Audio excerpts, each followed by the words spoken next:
नमस्कार दोस्तों, आपका इस चैनल में फिर से एक बार पुनः स्वागत है। दोस्तों, झारखंड सहायक आचार्य भर्ती परीक्षा जो 2024 में ली गई थी, उसका रिजल्ट कब आएगा? शिक्षक अभ्यर्थी उसका इंतज़ार कर रहे हैं, कब उसका परिणाम घोषित होगा, इसके जानने के लिए हम आपके बीच उपस्थित हुए हैं। तो हम आपके बीच जानने का प्रयास करेंगे और आपको बताएंगे कि शिक्षक भर्ती परीक्षा जो 2024 में ली गई थी, उसका रिज़ल्ट कब आएगा और उसका क्या अभी नवीनतम अपडेट है। तो इस अपडेट को लेकर हम आपके बीच उपस्थित हुए हैं। तो सबसे पहला जो मामला है कि अभी तो फ़िलहाल रिज़ल्ट आने की संभावना दिख रही नहीं है और आने वाले हमको लगता है समय महीना 2 महीना में भी संभावना कम ही दिख रही है। आखिर मामला क्या है, उसको जानने का हम प्रयास करते हैं और विस्तार से आपको हम बताएंगे। और आप चैनल पर अगर नए हैं तो आप चैनल को लाइक कीजिएगा, शेयर कीजिएगा, सब्सक्राइब कीजिएगा और इस चैनल पर बने रहिएगा और वीडियो पूरा देखिएगा। मामला यह है कि सरकार ने 26,000 शिक्षकों की बहाली निकाली थी। तो इस 26,000 शिक्षकों में 13,000 जो शिक्षक था वो पारा शिक्षकों के लिए आरक्षित था, जो झारखंड में 20 वर्षों से कार्यरत हैं और सेवा दे रहे हैं ग्रामीण इलाकों में। और जो आधा जो सीट बच जाता है 50%, वो सामान्य अभ्यर्थियों के शिक्षकों के द्वारा भरा जाएगा। तो इसमें 50% जो आरक्षण दिया गया था वो सिर्फ पारा शिक्षकों के लिए दिया गया था, जो पारा शिक्षक ग्रामीण इलाकों में काम कर रहे थे।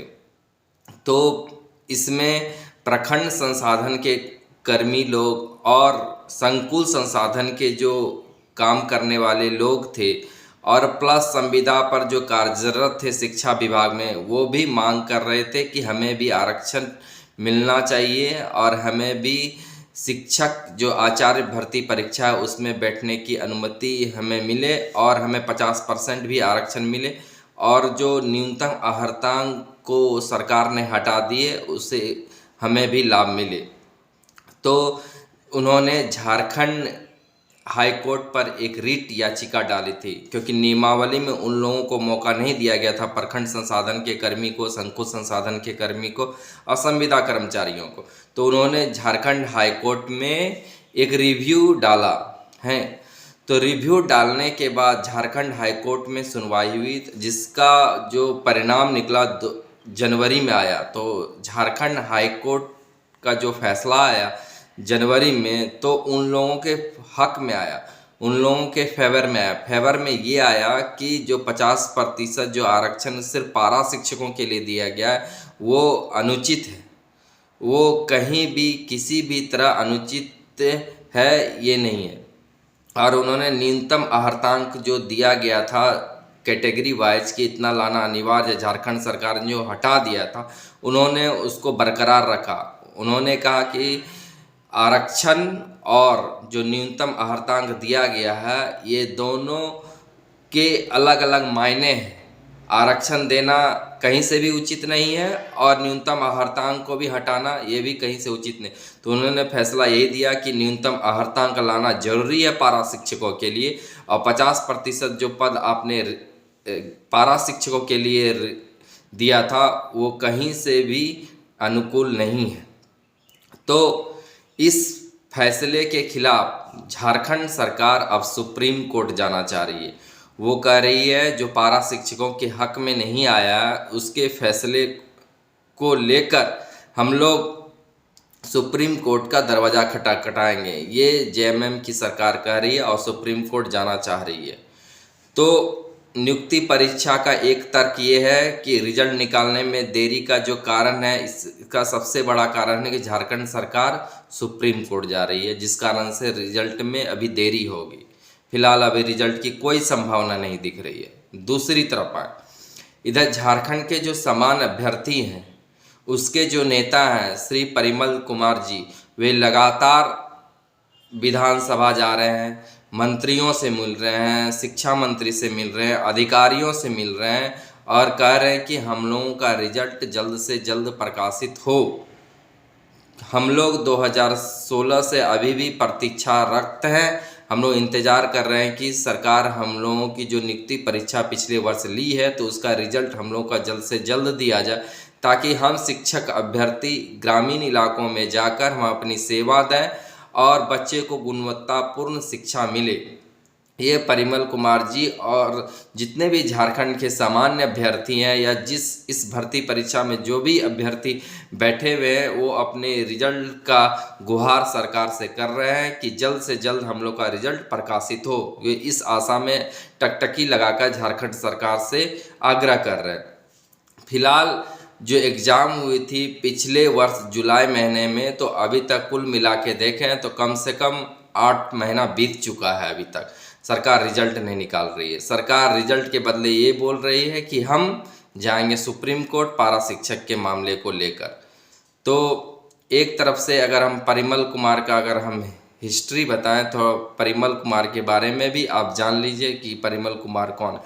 परिमल कुमार 2016 के जेटेट पास अभ्यर्थी हैं। वे लगातार आंदोलन भी कर रहे थे और मांग भी कर रहे थे कि हम लोग जो 2016 में जेटेट अभ्यर्थी जो पास किए हैं हमको सीधी नियुक्ति दिया जाए। तो सरकार ने उनकी बातों को नहीं माना और सरकार ने कहा नहीं, हम नियुक्ति परीक्षा लेंगे, उसमें जो सफल अभ्यर्थी होंगे उन्हीं का हम सिलेक्शन करेंगे। तो उनकी मांग को उन्होंने खारिज दिया, लेकिन लंबे दिनों तक उन्होंने इस चीज़ का संघर्ष किया कि 2013 के तर्ज पर उस समय सीधी नियुक्ति हुई थी। जो 2013 में जो बच्चे पास किए थे जेटेट, उनको सरकारी शिक्षक बना दिया गया। तो उसी की मांग करते हुए, उसी का अनुसरण करते हुए श्री परिमल कुमार जी जो छात्र नेता वो मांग कर रहे थे हमारे भी सीधी नियुक्ति दिया जाए, लेकिन सरकार नहीं मानी। तो सरकार चाह रही थी कि हम इसके एवज में एक नियुक्ति परीक्षा लें और नियुक्ति परीक्षा में जो बच्चे पास करेंगे हम उन्हीं का योगदान कराएंगे स्कूल में। तो परिमल कुमार जी का एक दूसरा पक्ष ये भी रहता है कि जब आंदोलन कर रहे थे तो उस समय उनकी यही आशा थी कि नए बच्चे इसमें नहीं जुड़े। नए बच्चे मतलब 2016 से 2024, अभी तो 25 चल रहा, तो 2024 में जब यह परीक्षा हुई थी तो उस बीच में एक भी जेटेट नहीं कराया गया था। तो इसमें झारखंड के बहुत सारे अभ्यर्थी जो बीएड पास कर चुके थे वे मांग कर रहे थे कि हमें भी शिक्षक भर्ती परीक्षा में बैठने के लिए दिया जाए। चूँकि झारखंड सरकार इतने दिनों से जेटेट नहीं ले रही थी तो अभ्यर्थी का मांग था कि हम लोग अगर सीटेट परीक्षा अगर पास कर लिए हैं, जो केंद्रीय पात्रता परीक्षा है, तो हम अगर पास कर गए हैं तो हमें भी शिक्षक भर्ती परीक्षा में जो झारखंड में ली जा रही है उसमें हमें बैठने दिया जाए। लेकिन शिक्षक भर्ती परीक्षा में वो लोग जब सरकार नहीं मानी तो वो लोग हाई कोर्ट गए। हाई कोर्ट में उन्होंने केस दर्ज किया, जिसके बाद उनके पक्ष में फैसला भी आया कि आप लोग परीक्षा में बैठ सकते हैं और रिजल्ट भी आपका निकाला जाएगा और 1 साल के अंदर आप लोग को जेटेट परीक्षा में भी पास करना होगा। सरकार 3 साल तक अगर जेटेट परीक्षा नहीं लेती है तो आपका सेवा बरकरार रहेगा।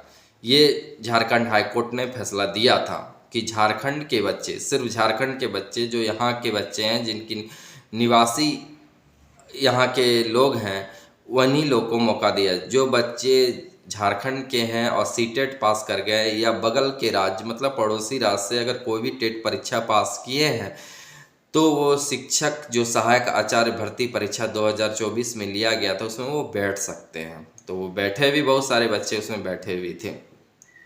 लेकिन परिमल कुमार चाह रहे थे कि अगर सीटेट के बच्चे अगर इसमें बैठे हैं तो कंपटीशन बहुत ही तगड़ा रहेगा और पूरी तरह से हम लोगों का जो रिजल्ट में कट ऑफ रहेगा बहुत ही हाई चला जाएगा।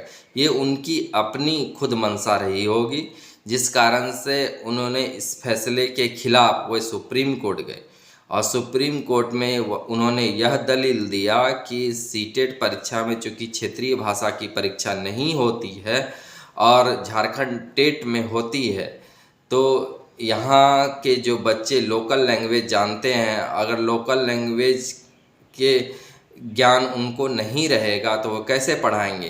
तो यही बात का उन्होंने सुप्रीम कोर्ट में तर्क दिया और दलील दिया।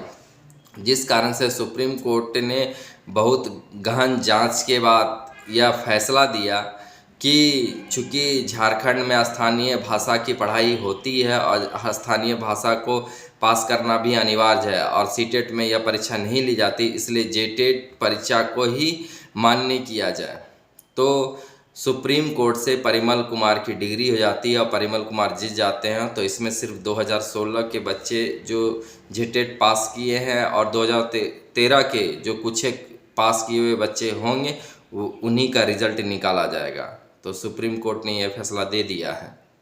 तो इससे जो झारखंड में रह रहे जो बच्चे सीटेट पास किए हैं तो उनका रिजल्ट नहीं निकाला जाएगा। अब बात ये है परिमल कुमार की कि परिमल कुमार लगातार भी मांग कर रहे थे कि दोबारा जेटेट परीक्षा ना हो। इस बीच में 2016 से 2024 के बीच में वो चाह रहे थे कि अगर अधिक से अधिक बच्चे इसमें आएंगे तो कंपटीशन और फेयर होगा। लेकिन हमारा मानना है कि जितना कंपटीशन फेयर होगा उतना ही अच्छे शिक्षक चुन के आएंगे, फेयर आएंगे। और इसमें हमारी यह तर्क भी है कि जितने भी मैक्सिमम स्टूडेंट्स का पहुंच होगा उतने अच्छे स्टूडेंट चुनकर निकल कर आएंगे इस कंपटीशन में।